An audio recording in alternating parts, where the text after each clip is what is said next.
Hello बच्चों, good morning. Eighth class के Hindi medium science में आप सभी का स्वागत है।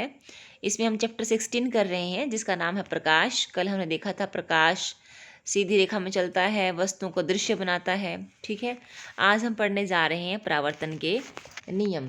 परावर्तन के नियम बेटा, मैं जानती हूँ प्रकाश का जो ये परावर्तन के नियम है आपके लिए पहली बार है, फर्स्ट टाइम है। इससे पहले आप पढ़ चुके हैं कि प्रकाश हमेशा सीधी रेखा में चलता है और आप ये भी देख चुके हैं कि प्रकाश का परावर्तन होता है। परावर्तन यानी कि बेटा किसी चमकीली सतह से टकराकर प्रकाश वापस उसी दिशा में आ जाता है। प्रकाश का अपवर्तन भी होता है। अपवर्तन कैसे होता है बेटा, जैसे मान लो प्रकाश ना एक पारदर्शी पदार्थ में एंटर करता है और अपनी दिशा को बदल लेता है। ठीक है ना बेटा, आपको बताती हूँ बेटा, प्रकाश का परावर्तन आपने देखा है दर्पणों में, जैसे अपने शीशे में मुँह देखते हो अपना। ठीक है बेटा, वो प्रकाश का परावर्तन है, यानी कि दर्पण है उसमें अपना चेहरा देखते हो और आपकी जो फोटो है, इमेज है, वो वहाँ पर बन जाती है। तो ये प्रकाश का परावर्तन है। आपके चेहरे से निकला प्रकाश उसने वापस फेंक दिया और आपको वह दिखाई दिया। ठीक है बेटी, तो है परावर्तन। और अपवर्तन क्या होता है? अपवर्तन जैसे कि मान लो आपको याद होगा 7वीं क्लास में आपने प्रिज्म और ये पढ़े होंगे, ये सॉरी लेंस पढ़े होंगे। इन्हें प्रकाश गुजरता है और इस प्रकार से एक जगह पे इकट्ठा हो जाता है या फिर इसमें मान लो फैल जाता है। ठीक है बेटा, तो ये क्या है? प्रकाश का अपवर्तन है। आज हम पढ़ेंगे परावर्तन के नियम क्या क्या है। तो बेटा यहाँ पर बताएगा ये आपको कि आपने क्या करना है। जैसे मान लो आप यहाँ पर दिखा रखा है एक ना कांच का, यहाँ पे एक शीशा दिखा रखा है, मिरर दिखा रखा है, दर्पण दिखा रखा है। ठीक है, और यहाँ पर कंघा दिखा रखा है बेटा ये, या फिर मान लो कोई लकड़ी का टुकड़ा से दिखा जिसमें क्या हो, झिर्री हो।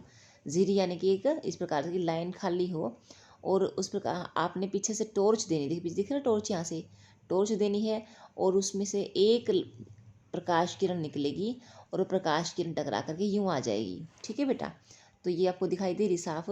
तो ये जो किरण है जो आई है, ये है आपतित किरण। क्या है बेटे?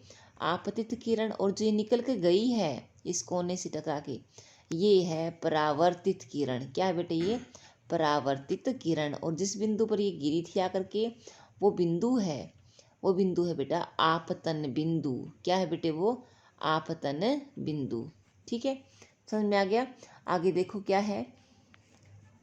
दर्पण के टकराने के पश्चात प्रकाश किरण दूसरी दिशा में चली जाती है। किसी प्रकार पृष्ठ पर पड़ने वाली प्रकाश किरण को आपतित किरण कहते हैं। तो आपतित किरण क्या होता है बेटा? किसी पृष्ठ पर गिरने वाली किरण को आपतित किरण कहते हैं। पृष्ठ से परावर्तन के पश्चात वापस आने वाली किरण को प्रकाश किरण को परावर्तित किरण कहते हैं। ठीक है बेटे, आगे देखो। प्रकाश किरण का अस्तित्व एक आदर्शीकरण है। प्रकाश किरण का अस्तित्व क्या बेटा? एक आदर्शीकरण है। वास्तव में हमें प्रकाश का एक संकीर्ण पुंज प्राप्त होता है जो अनेक किरणों से मिलकर बना होता है। यानी कि एक किरण को दिखाना तो क्या है बेटा? आदर्शीकरण है। मतलब यानी कि हम सिर्फ स्टडी के लिए दिखाते हैं, ऐसा होता है नहीं कि प्रकाश किरण के लिए हो।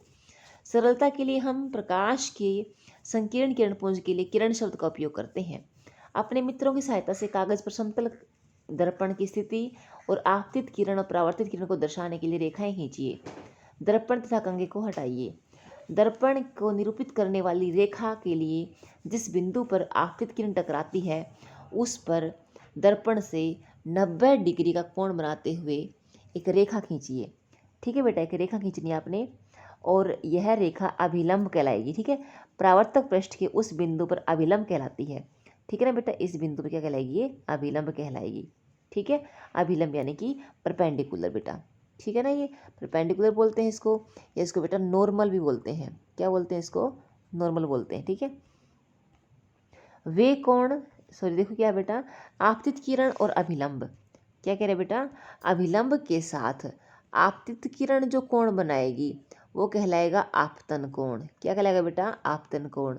और अभिलंब के साथ परावर्तित किरण जो कोण बनाएगी वो कहलाएगा परावर्तित कोण। क्या कहलाएगा बेटे? परावर्तित कोण। इसको इंग्लिश में बोलेंगे हम रिफ्लेक्शन एंगल, एंगल आर। क्या बोलेंगे? Reflection angle. ठीक है ना, और इसको बोलेंगे बेटा आपतन कोण, इसको बोलेंगे रिफ्रैक्शन, रिफ्रैक्शन एंगल। ठीक है बेटा, angle, sorry sorry sorry sorry sorry sorry बेटा, इसको बोलेंगे आपतन कोण, बोलेंगे इंसिडेंस, एंगल ऑफ इंसिडेंस। क्या बोलेंगे? एंगल ऑफ इंसिडेंस, एंगल आई। ठीक है बेटा, देखो यहाँ पर दिखा रखा है एंगल आई आपतन कोण, ठीक है बेटा, और एंगल आर परावर्तन कोण, ठीक है बेटा, परावर्तन कोण, ठीक है। आपतन कोण परावर्तन कोण को मापिए। इस क्रियाकलाप को आप बार बार दोहराइए, आप क्या ले पाएंगे? आप ये पाएंगे बेटा कि जितना आपतन कोण है उतना ही परावर्तन कोण होता है, ठीक है ना। Angle I is equal to angle R, angle I is equal to angle R, angle of incidence is always equal to angle of reflection, ठीक है बेटा। दिख रहा है इसमें ये देखो एंगल आई एंगल आर, आपतन कोण परावर्तन कोण अभिलंब, ये दर्पण है, ये दर्पण की पॉलिशिंग दिखा रखी है ऊपर, ठीक है बेटा। तो आपने ये डायग्राम यहाँ तक आपने बनाना है और यहाँ तक इसको पढ़ना है। तो यहाँ पर देखो आगे क्या लिखा हुआ है इसमें, क्या आप आपतन कोण और परावर्तन कोण के बीच कोई संबंध देखते हैं? क्या ये दोनों लगभग बराबर हैं? यदि यह क्रियाकलाप सावधानीपूर्वक किया जाए तो यह देखा जाता है कि आपतन कोण सदैव परावर्तन कोण के बराबर होता है। इसे परावर्तन का नियम कहते हैं। क्या कहते हैं बेटा? परावर्तन का पहला नियम।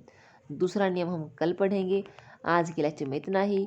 इसी का thank you and all the best.